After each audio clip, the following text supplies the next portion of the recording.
Hey, you guys, it's Jazzy J back with another episode for Something of the Culture. And tonight we have been blessed, let me tell you, first off, with the presence of a legendary actor, director, and just all around legend.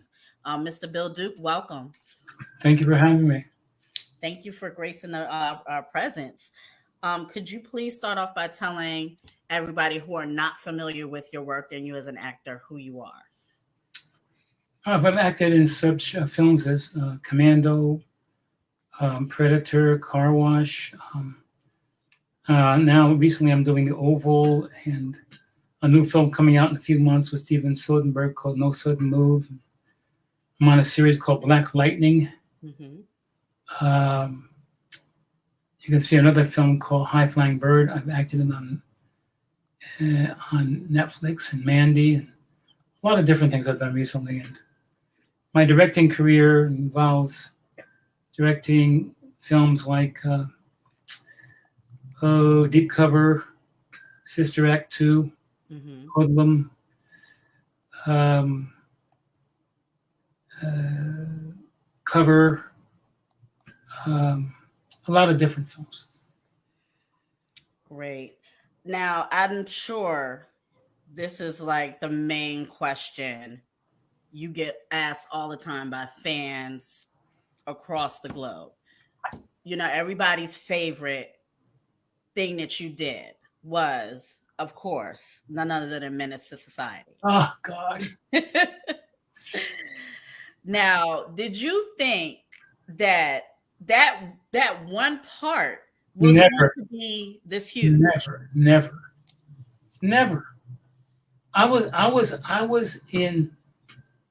I travel around different parts of the world. Hmm.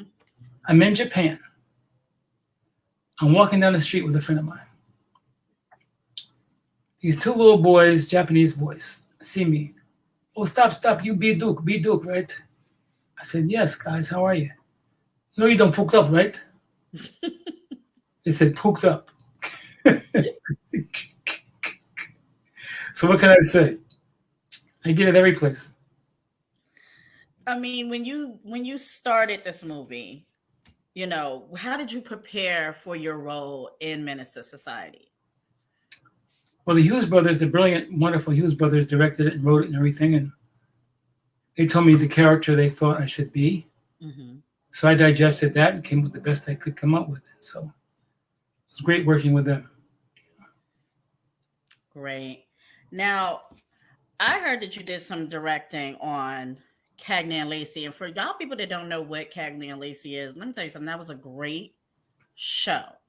How did that come about with you being having parts in that? Such a legacy show like that. Well, I was fortunate to have good agents at those times, and I did a lot of different, Cagney and Lacey, Knox Landing, Falcon Crest. I was the first black director on Dallas, Hmm. and which was one of the biggest shows ever at that Hmm. time. And so I've been very, very fortunate. And luckily, I went to the American Film Institute under Tony Vellani and honed my skills as a director. And got my first job as an accident almost. But I've been fortunate to keep working, and up until this day, I never want to retire. Great. So I also wanted to ask you about you made a cameo some years back in another legend in the music industry, Busta Rhymes' Dangerous video. How did you come from acting to going to being in a Busta Rhymes video? I just enjoyed him, working with him and his music. And he asked me, so I said, checked out the lyrics and everything. I said yes. So I just there's certain rappers whose work I really like and respect. I know he's very controversial, but Kanye West, I think before his mother's death, was one of the greatest lyricists in terms of that genre. Hmm. You know, I just think that he's underrated now, but he wrote some great lyrics. Kanye did. I agree. One of my favorite pieces is Crack Music, Hmm. and I don't know if it's in School Days School Days. I forgot which album it's on, but Mm-hmm. he had this lyric. He said, "Oh my people, for that dollar, how low we stoop. But when you riding in your Benz, you're still a nigga in a coupe." Okay, now. All right, now. Look at you. Now, They, look, I want to know who influenced you? Because, I mean, there's a lot of actors that are coming on board now, and you're kind of like their influence, but who influenced you to become an actor? I would say Paul Robeson, mainly Sidney Poitier. Mm-hmm. He was the main, I mean, symbol of everything that could be done. And dark-skinned black man. He wasn't one of the pretty boys in those days. They were called, if you had light skin and what they called good hair, you were handsome. He didn't have that. Right. And he just had great talent, great character, a great human being. And he got to the industry and laid the foundation for a lot of us. Mm-hmm. James Earl Jones also. Mm-hmm. And, Now, since you mentioned James L. Jones, what did you think about the sequel to Coming to America? Because a lot of people had mixed reviews about it. What was your perspective on it? well, my favorite was the first one, but I thought it was good. You know, it had some good things in it, you know. Mhm. And seeing Arsenio and Eddie do those roles in the barbershop, playing those, I think that just was funny, man. Yeah. I thought James Earl Jones was good in it too, so I enjoyed it. But I thought the first one was pioneering and revolutionary. I mean, to see those guys play all those roles and they were believable and Mm-hmm. do such a good job. I mean, it was brilliant. It was brilliant work. Mm-hmm. So I want you to tell me about Hoodlum, because you had some dealings with that movie as well. I directed it. Mm-hmm. So I wanted to know how did you come about directing Hoodlum? Like, what was your inspiration behind the whole film? Well, I've done the research, you know, on the Bumpy Johnson, and you know, and it was a story I think should be told because we don't hear stories about black gangsters that stood up against the mafia and you know, and Madam Queen and Bumpy when they tried to come to Harlem to take over the numbers business. Madam Queen and Bumpy said no. They paid a price for it, but they stood up. Right. And they said, no, this is our community. You're not going to come here and take advantage of us. And the rest is history. But I was just so fascinated by the fact that that history existed. Mm-hmm. I'd never heard it before.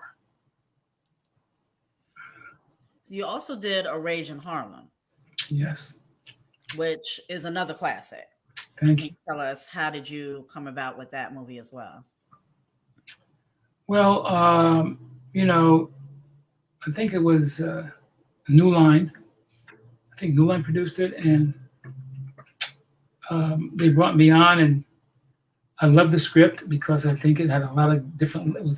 It's a comedy, but it's like a dramedy, you know. Mm-hmm. And once Forrest Whitaker signed on to do it, I just wanted to do it, you know. And the dancer singer, what's his name? I was starting it too. I can't think of his name right now. No, I'm talking about though. Yeah. There are two of my favorite talents, Mm-hmm. and so I just wanted to be a part of it.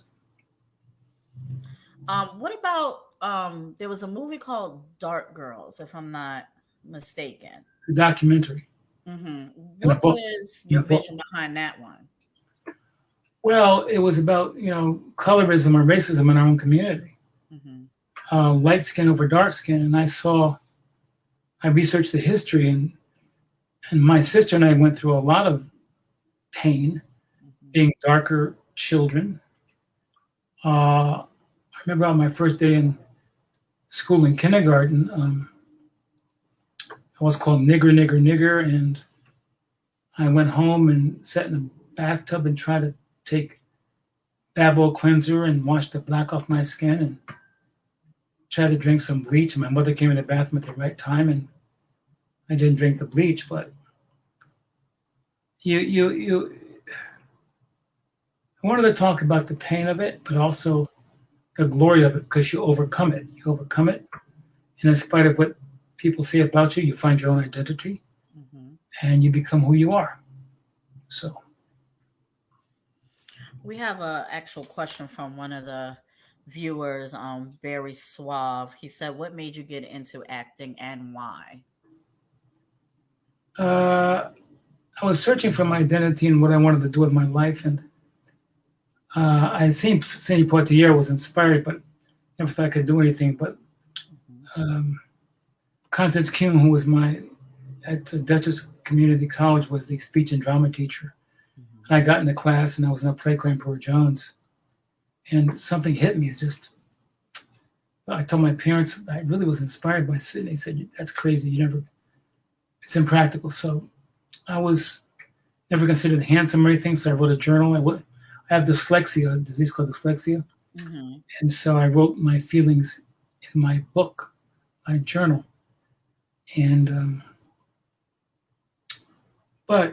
I went to BU, failed in English, and my roommate is, so you always talk about acting. Lloyd Richards, the first Black director on Broadway, Raising of the Sun, was head of the drama department. I got in and went up on auditions, and I got in. And the next semester, I'm glad there were no cameras or internet. I was dancing across a ballet floor in tights.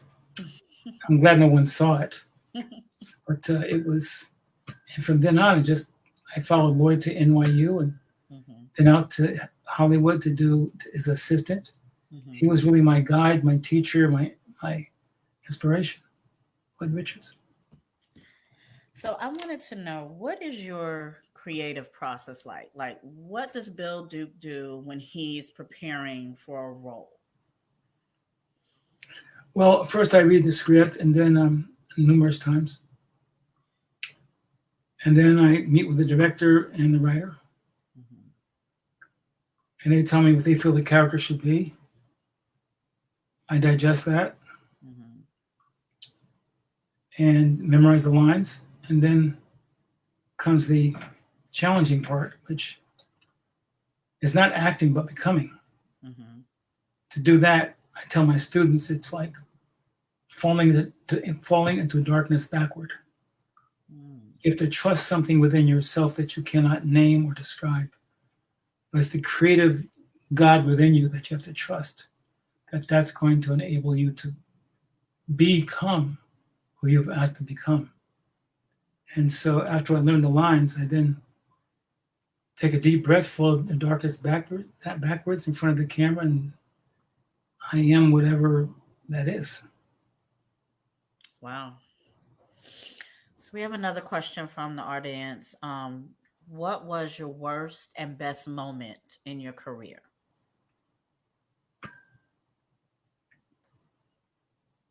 One of my worst moments was I was the first Black director on Dallas, and I drove to the gate to direct the episode and for pre-production anyway. And I rolled down my window. The security guard leans in the window and looks at me and says, "Who are you delivering for?"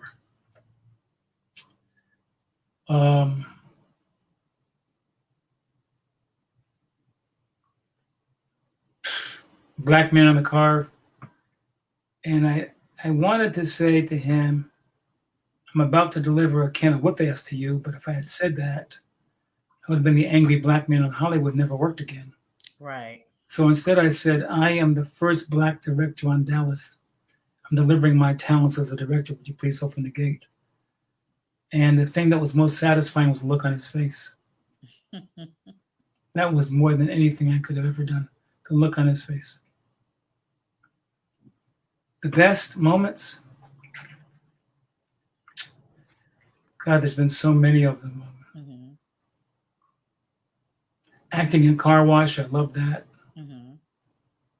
Directing Whoopi Goldberg and the cast in Sister Act 2, Lawrence Fishburne and Deep Cover and Hoodlum, directing him in one of the best moments was working with the great, divine Cecily Tyson. Yeah, I was gonna ask you about that.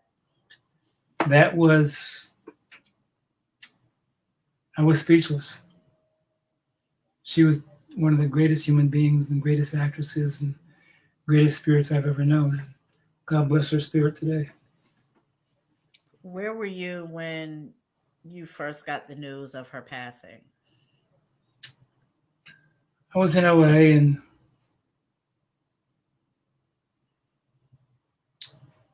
you know, what do? Yeah. You just sit there, take it, and pray for her spirit and for her, and thank her for all that she's done for so many that's never been recognized. And but she just was grateful, a great human being. Lovely. When I say the most, she was actually one of my favorite actress. Like anybody that knows me knows, like I was just in awe of her. Um, when I say I don't think we will get another Cicely Tyson or anything close to her. Anything. She was incredible. We have another question for you from Kimberly Two Tone. She said, "What's more satisfying, working behind or in front of the camera?" Well, I love them both, but directing is an incredible craft. Directing is something, how can I say?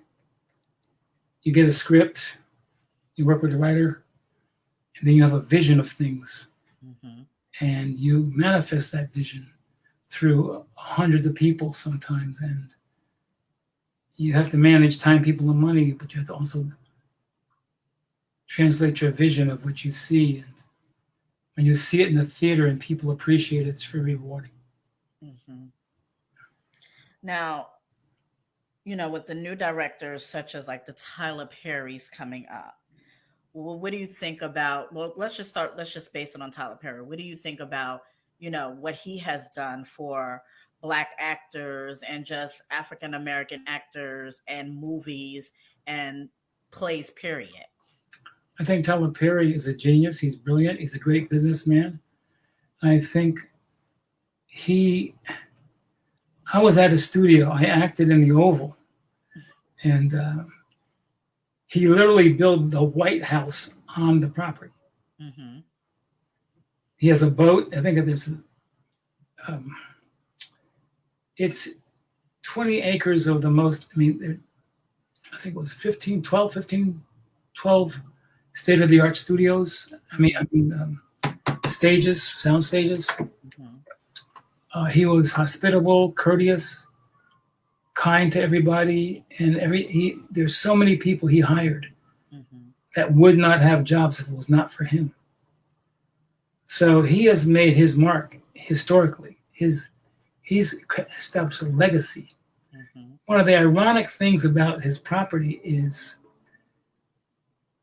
many of the buildings were built by slaves because it was owned by the Confederacy, Mm-hmm. and now a slave owns the land. Yep. Something wonderful about that, It is. It definitely is. I want to know how you even got to be doing any type of work with the Oval. Like, how did that come about? Because that's a hot show right now. Like, if the writing on that is amazing. And they called me and asked me to do it. Mm-hmm. Like, so did Tyler say, "Hey, Bill, look, I want you to come do some work with me on the Oval"? Like, how did it go down? I think my agents proposed me, and then he said, yes, come on down. It was wonderful. Cool. Now, before the segments started, you guys, we were kind of pretty much talking behind the scenes. I had just found out that he was a Poughkeepsie native. I want to know is how does someone from Poughkeepsie, and if you're not aware of Poughkeepsie, it's upstate New York. It's, wonderful place. Hudson, we were just talking about the Hudson Valley. How did you go from Poughkeepsie, New York to just a living legend? Because that's what you are. Thank you. I Poughkeepsie, from Poughkeepsie, I got a Martin Luther King's scholarship to Boston University. Mm-hmm. Majoring in English. I'd fallen asleep for the third time in my Chaucer class, got kicked out, and was not going to finish my English degree. So I auditioned for the School of the Arts under Lloyd Richards, got in, and he became my mentor. Negro Ensemble Company, I followed him to New York. And then he gave me a job as an assistant here in LA. And I was very fortunate to get some good roles. Then I went to, I was on a television series called Palmerstown, USA. We're on there for 2 seasons. And the show went off the air, and I didn't work for 2 years. And I said, you always think about, I directed stage, and I was intimidated by film and everything. The cameras and the lights and the crew is just overwhelming looking. I said, I better get over that. And so I applied to AFI, American Film Institute. I got in. Got a film called The Hero, a short film. It's got a couple of awards and so on. And I shopped it around, but nobody would give me my first shot. And so I just got depressed and went on the Transcendental Meditation Retreat. My agent called me and said, hey, David Jacobs at Knox Landing wants to talk to you. I came back to LA. I was in David's office for like 5 minutes. I left that to my agent. I don't know what that was about, because I only talked for 5 minutes. Mm-hmm. I was depressed again. A week later, I got a call from my agent and said, David Jacobs wants you to direct an episode of Knox Landing. I said, what? And so I was in pre-production, and I did well. And Joe Wallenstein, the producer, came into my office the day before I was supposed to shoot and says, hey, Bill, great pre-production. You're well prepared. We could tell you we're going to be great, but you're real. Mm-hmm. I said, real? What real? Well, the reel you had done on other shows. I said, I'm sorry, man. It's a mistake. I just got an AFI. I just have a short. He said, wait a minute. He goes into David Jacobs' office. David Jacobs had mixed my box up with another director's. Wow. And that's how I got my first job as a director. Wow. What that means, God has a sense of humor. So we have another question for you. What or is your advice for upcoming actors and actresses that's trying to get into acting? First, learn the craft of acting. Don't just think because you have talent that you're going to be an actor, because talent is a good thing. But what's more important is the craft and the skill of acting. So you just go to school and study acting. Also study the business of acting, because it's a roller coaster ride. You're here, you're there, you're here, you're there. And how do you divide, how you survive in those times that you're not working? I think people should go to the Screen Actors Guild website and find out what percentage of the entire guild works annually. It's under 5%. Wow. So how do you survive? Right. How do you get into it? Well, number one, learn the craft. Mm-hmm. And 2, stop waiting to be discovered. Discover yourself. A lot of people come to LA and they spend $1,000 or more on pictures. Mm-hmm. My suggestion would be, if you're in an acting class and you're doing scenes with another actor and you have iPhones, film that scene. If you have 5 scenes, film 5 scenes, then go online in your computer and edit those scenes. And instead of a picture, you have a reel of your work. If I'm a director, I have a choice of seeing your picture or seeing a reel of you acting. I choose the reel. But a lot of people are waiting. But waiting is a mistake. Issa Rae didn't wait. Mm-hmm. It's Always Sunny in Philadelphia. It was on for 9 years. They started off as webisodes. Mm-hmm. So there's a whole new paradigm that exists that you don't have to wait. Discover yourself.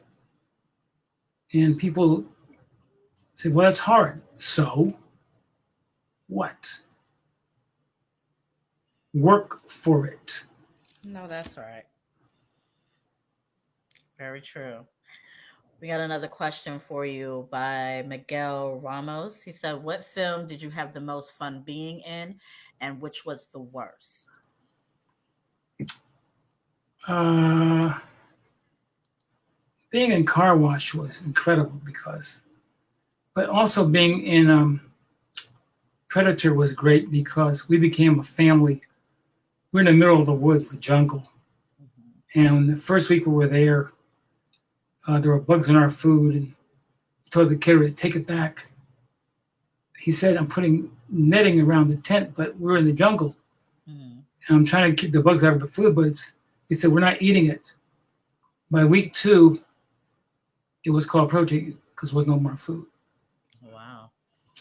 So we became a brotherhood on that film. The worst one I worked in, I regretted. It's a television series, but I'm not going to mention it because I don't know anybody ever see it. But it was a character. At Yeah. that time, I needed dollars, and so I took the part. But I hope you don't see it. Yeah. I want to ask you, what's the best advice that you have been given? Have been given. That you have been given. What's the best advice someone has given to you? Um,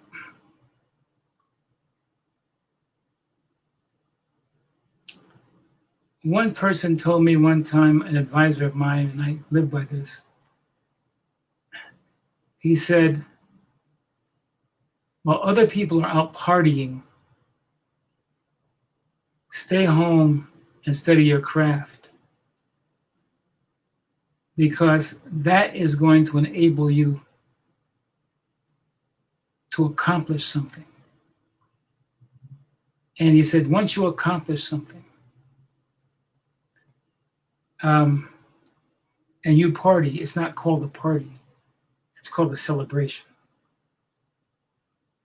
because you're partying about something you've accomplished. You're not just dancing and singing and drinking and acting a fool. No, no, no, no, no. You're like other cultures, they celebrate. And once I understood that and honed the craft of my work, it's really paid off.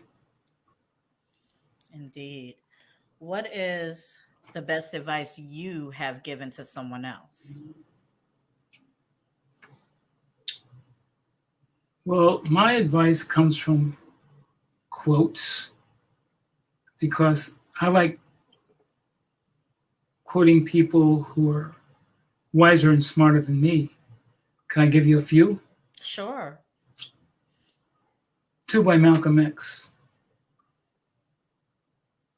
Malcolm said, don't be playing checkers in a chess game because your opponents are going to tell you how good a little checker player you are. Are they playing chess? Malcolm also said, no matter how good a football player you are, if the name of the game is baseball, you better get yourself a damn bat because your competition is going to tell you as you running around the baseball field with a football in your hand. They're going to tell you, you're a good little football player. Keep running around them bases with that football in your hand. And they got bats hitting home runs. Another quote is,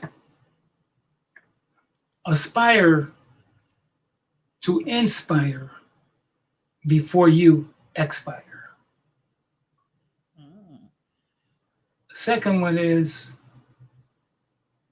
if a man does not seek humility, humility will seek the man. All right now. And the third one is, in your lifetime, you will never see a smaller package than a person wrapped up in themselves. Okay, now that's a good one. That's a real good one. It's real truth. It is. It really is. We here at the culture believe in celebrating our icons in our community, the people that look like us while they're here, not wait till, when they're gone and have left us, so on and so forth. So, on behalf of the viewers, myself, and everyone who knows you, you, sir, are inspiration to many, God bless you. Thank you for that. Thank you. many. And we want to thank you for the contribution that you have given us with movies, your acting, the shows, and just across the board. And, with talking with you a little bit before the show, you know, viewers, he's a very nice, humble human being, and we thank you. We do Thank thank you. you. Thank you for having me on. I appreciate it. Really do. Thank you. So we want to know what's upcoming. Like, what can we see from Bill Duke that we don't know that's coming? We want to know what's going on with you. Uh, Upcoming the next week or two, I'm in an episode of The Oval with Tyler Perry, Mm-hmm. which I really enjoyed. Mm-hmm. I have a feature film with Matt Damon and Don Cheadle coming out on HBO Max in the next 2 months called No Sudden Move. And there are two directing. Oh, no, I'm sorry. And then I have my poetry book coming out called Invisible Man in the next couple of months. Mm. And then I have an animated short called The Journey Mm-hmm. that's coming out in the next couple of months. And there are a couple of feature film opportunities which I've been asked to direct that I'll know about, in a few weeks. So I'm staying busy, staying in there, and just trying my best to keep going. And we talked a little bit about how you've been doing during the whole pandemic. With this whole thing going on and everything that we have experienced as a world. I want to ask you this. Tomorrow is never promised. We live our days as one day at a time. And we live with no regrets. If you were to leave this earth tomorrow, what would you want us to remember you the most for?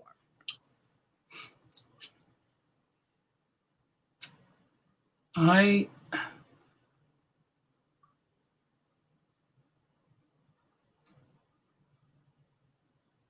am a humble servant of God. Whatever I've accomplished is not Bill Duke, it's God through Bill Duke. And I want to be remembered for my work, but also my commitment to something larger than my ego, which is the Holy Spirit within me that God has placed there. And I hope some of that comes through my work, and that whatever my legacy is, that people understand that it was based upon something much deeper than my ego and my talent. It was God-based.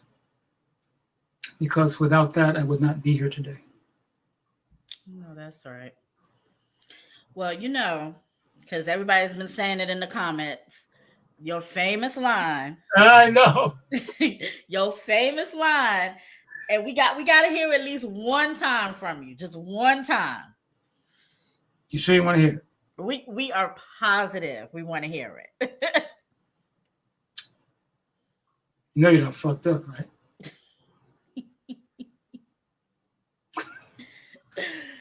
You know what, Bill Duke, it was an honor Pleasure. to have you grace the platform. And I'm going to give you this opportunity to give out any shout outs to anyone you want to mention. Oh my God. I want to give shout outs to all of these new talented spirits, directing, acting. I want to give a shout out to the late Chadwick Boseman, who was, I think, a genius, miss him dearly, dearly, dearly, dearly. Um, there's so many people that Viola Davis and all the people that have paved the way, you know, the Cecily Tysons and Mm-hmm. the James Earl Joneses and, you know, Ivan Dixon and Dr. King and Malcolm and Medgar Evers and Rosa Parks. The list goes on and on and on. The people that unfortunately, a lot of the young people don't even know who they were.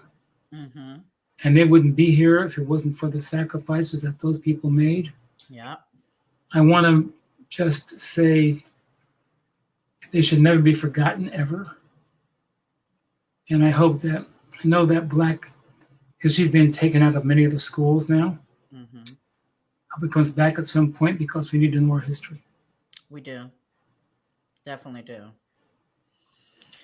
Well, Mr. Duke, we would love to have you come back and, you know, maybe speak on a different subject. Because, I mean, there's so much going on in our community, and we need more leaders like yourself to, you know, give some type of, you know, path or direction to a lot of course, a lot of our, you know, young brothers and sisters, but also to people my age and even older. So we would love to have you come back. Thank you so much for having me, and God bless you. Great show, great questions. Thank you. Well, you guys, you know, this has been another episode of Something for the Culture. We will be back on the 5th of April. We will have none other than Mr. the Interview King himself, Doggy Diamonds. I'm Jazzy J, and y'all have a great night.